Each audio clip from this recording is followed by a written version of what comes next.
It's hard to say for certain what it's worth, but if I had to estimate, I would say it's around $90,000, maybe $100,000.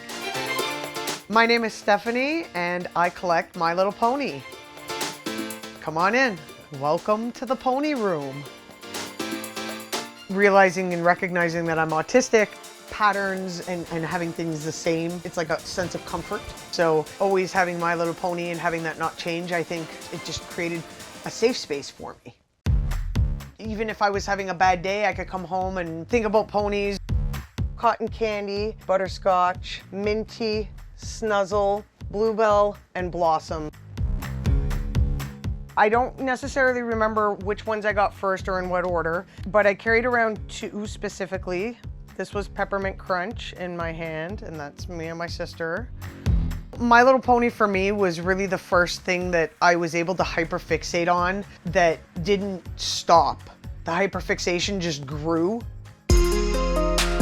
When I was struggling with making friends or fitting in and, not being invited to all the parties, I would come home and talk to other collectors online on message boards about My Little Pony, and that really helped me just exist and find myself. It's a huge part of who I am. As a kid, we had sleepovers, and you can kind of see it under here. There's a sleeping bag under here.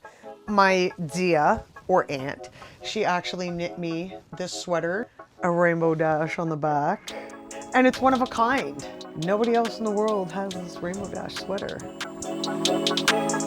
As a child, I was too young to have my own money and mail away for things. Now, older collectors, they would have saved their points from the packages and mailed away to get special ponies.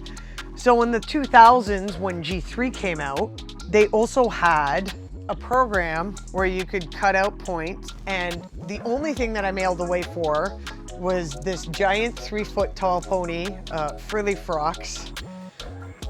And I was one of few people in Canada that actually ended up getting her. So she's super special to me. As a kid, it was aired on television. Children of the 80s grew up on cartoons, and they were ironically created to sell us toys. It worked. They actually put all of what you could buy in the series. So I think that part of it was designed to be marketable and collectible to kids as a young age, because, if you were a little kid and you had Princess Starburst, then you would see that there was 5 other ponies that you could go and get, right? Now, my mom was smart. She took away the packaging so we couldn't see all of the different releases that were on there. So all that I knew was just the cartoon show, right?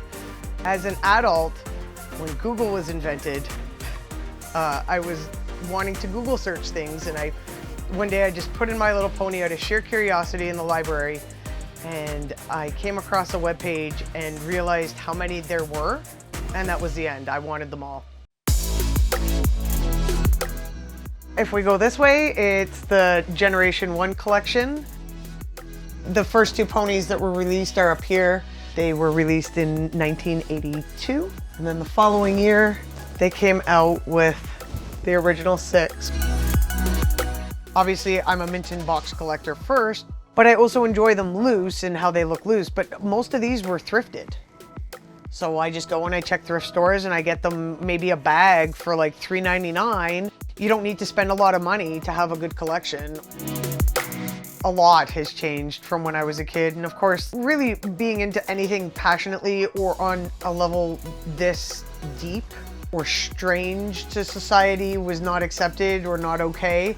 And as it became okay, it just became easier to kind of vibe with other people and find other extreme collectors. It's amazing. And the best part about it for me is the friendships that you make. I've made friends with people all over the world. When I was a kid too, collectors were always seen as like what they had at antique markets. Baseball cards, old sports memorabilia, those were the only things that had any value. It just evolved over time. There's people who collect everything now. Some people collect to like brag and be like, look at how much money I spent on this item, but like I collect for like just the love of it, right? And the sheer joy. It could be worth only a couple of dollars and it would still make me just as happy as something that's really, really rare.